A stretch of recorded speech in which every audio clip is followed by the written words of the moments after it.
नमस्कार साथियों, welcome to MCQ series.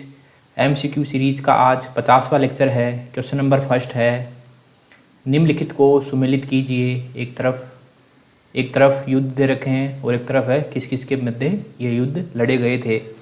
तो ए है पानीपत का प्रथम युद्ध। तो हमको पता है कि पानीपत का प्रथम युद्ध 1526 में लड़ा गया था बाबर तथा इब्राहिम लोदी के मध्य। तो इसमें ए में आएगा 2।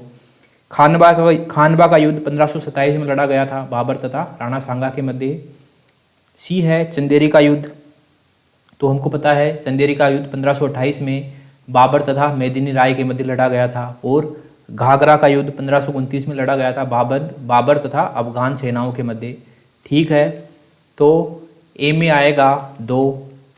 ए में 2 केवल सी में है, तो इसमें सी आंसर सही हो जाएगा।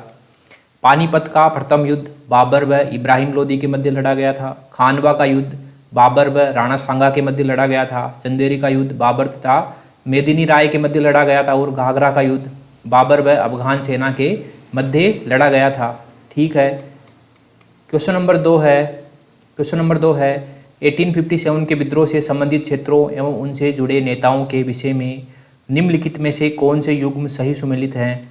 एक तरफ दे रखा है क्षेत्र, एक तरफ दे रखा है नेतृत्वकर्ता। तो हमको पता है अवध लखनऊ में नेतृत्वकर्ता थे बेगम हजरत महल, और इसमें दे रखा है खान बहादुर खान, जो कि गलत है। दूसरा है हरियाणा में नेतृत्वकर्ता थे राव तुलाराम, जो कि सही दे रखा है। तीसरा है बरेली में नेतृत्वकर्ता थे खान बहादुर खान, और उसमें दे रखा है हजरत महल, जो कि गलत है। और 4 है संबलपुर में नेतृत्वकर्ता थे सुरेंद्र शाही, जो कि सही दे रखा है। तो इसमें 2 और 4 सही हो जाएंगे, बी ऑप्शन इसमें सही हो जाएगा।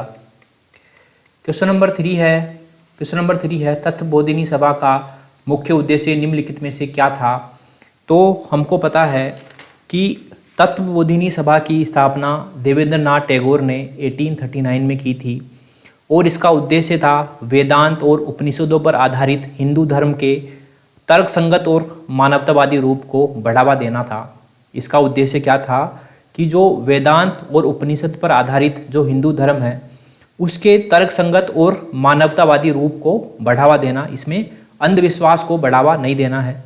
तो इसमें हमारा डी ऑप्शन सही हो जाएगा, उपनिषदों के ज्ञान का प्रसार इसका उद्देश्य था।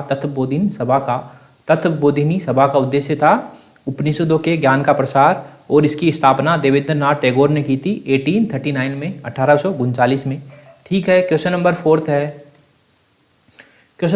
है केरल की श्री नारायण धर्म परिपालन योगम नामक संस्था का मुख्य उद्देश्य निम्नलिखित में से क्या था। तो हमको पता है कि केरल की श्री नारायण धर्म परिपालन योगम केरल का एक सामाजिक संगठन था, और इस संगठन से एजाबा समुदाय के लोग जुड़े हुए थे। इसका प्रमुख उद्देश्य था दलितों और किसानों का उत्थान करना, ऑप्शन ए। क्वेश्चन नंबर 5 है भारतीय राष्ट्रीय कांग्रेस का पहला महासचिव निम्नलिखित में से कौन सा था। तो हमको पता है कि भारतीय राष्ट्रीय कांग्रेस के पहले महासचिव A.O. ह्यूम थे, A.O. ह्यूम। ठीक है, क्वेश्चन नंबर 6 है निम्नलिखित में से कौन से युग्म सही सुमेलित है। एक तरफ है संस्था, एक तरफ है स्थापना वर्ष। तो पहला है ईस्ट इंडिया एसोसिएशन। तो ईस्ट इंडिया एसोसिएशन की स्थापना लंदन में की गई थी 1866 में दादाभाई नौरोजी के द्वारा। तो ठीक है, पहला पेयर सही है, पहला पेयर सही है। दूसरा है इंडियन एसोसिएशन। तो इंडियन एसोसिएशन की स्थापना 1876 में की गई थी। इनके संस्थापक थे सुरेंद्र नाथ बनर्जी और आनंद मोहन बोस। इसमें दे रखा है 1880, जबकि इसमें 1876 आना चाहिए, ये गलत हो जाएगा। तीसरा है मद्रास नेटिव सोसाइटी। तो मद्रास नेटिव सोसाइटी की स्थापना 1852 में की गई थी, और इनके संस्थापक थे गजुलू लक्ष्मी नरसू चेट्टी। ठीक है, तो ये सही है। तो इसमें 1 और 3 सही हो जाएगा, 2 गलत हो जाएगा। 1 और 3 सही है, सी ऑप्शन इसमें सही हो जाएगा।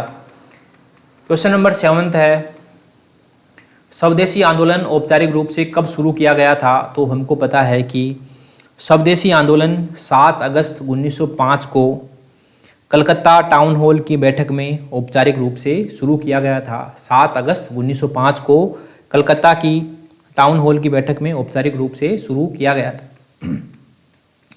क्वेश्चन नंबर 8 है, गदर पार्टी की स्थापना निम्नलिखित में से किसके द्वारा की गई थी? तो हमको पता है कि जो गदर पार्टी है उसकी स्थापना लाला हरदयाल ने सैन फ्रांसिस्को अमेरिका में 1913 में की थी। ठीक है, तो सैन फ्रांसिस्को में लाला हरदयाल के द्वारा इसकी स्थापना की गई थी। इसके अन्य सदस्य कौन कौन से थे? भाई परमानंद, विष्णु गणेश पिंगले, सोहन सिंह भाकना, करतार सिंह सराभा आदि। और गदर पार्टी का उद्देश्य क्या था? इसका उद्देश्य था भारत में ब्रिटिश शासन को समाप्त करने के लिए बनाया गया एक अंतर्राष्ट्रीय राजनीतिक आंदोलन था ये, और ये प्रवासी भारतीयों की संस्था थी। ठीक है, तो इसमें ऑप्शन बी सही हो जाएगा। फ्रांसिस्को में लाला हरदयाल के द्वारा गदर पार्टी की स्थापना की गई थी।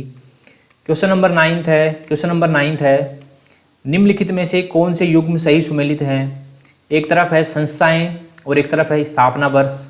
ठीक है, तो हमको पता है कि जो सावरकर बंधु हैं, विनायक दामोदर सावरकर और गणेश दामोदर सावरकर, इनके द्वारा जो है बाल गंगाधर तिलक से प्रभावित होकर 1899 में मित्तर मेला की स्थापना की गई थी नासिक में। तो मित्तर मेला के सामने 1906 दे रखा है, जो कि गलत है। ठीक है, फिर उसी के अगला चरण था 1904 में इनके द्वारा जो है अभिनव भारत की स्थापना की गई। ठीक है, और जो मित्तर मेला है इसको अभिनव भारत में मर्ज कर लिया गया। तो 1904 में अभिनव भारत की स्थापना की गई। इसमें 1899 दे रखा है, जो कि गलत है। ठीक है, इंडिया हाउस की स्थापना लंदन में की गई थी 1905 में श्यामजी कृष्ण वर्मा के द्वारा। ठीक है, तो इसमें 1905 इंडिया हाउस की स्थापना। ठीक है, तो इसमें दूसरा सही है, तो इसमें बी ऑप्शन सही है। बी ऑप्शन इसमें सही है। क्वेश्चन नंबर 10 है, निम्नलिखित में से कौन चंपारण सत्याग्रह में गांधी जी का सहयोगी नहीं था? तो चंपारण सत्याग्रह में गांधी जी के सहयोगी थे अनुग्रह नारायण सिन्हा, राजकुमार शुक्ल और राजेंद्र प्रसाद। वल्लभ भाई पटेल जो है गांधी जी के खेड़ा सत्याग्रह के सहयोगी थे, ना कि चंपारण सत्याग्रह के। तो इसमें ऑप्शन सी सही हो जाएगा, वल्लभ भाई पटेल। ठीक है साथियों, MCQ सीरीज का लेक्चर नंबर 50 यहीं समाप्त होता है। मिलते हैं अगले लेक्चर में, तब तक के लिए थैंक यू वेरी मच।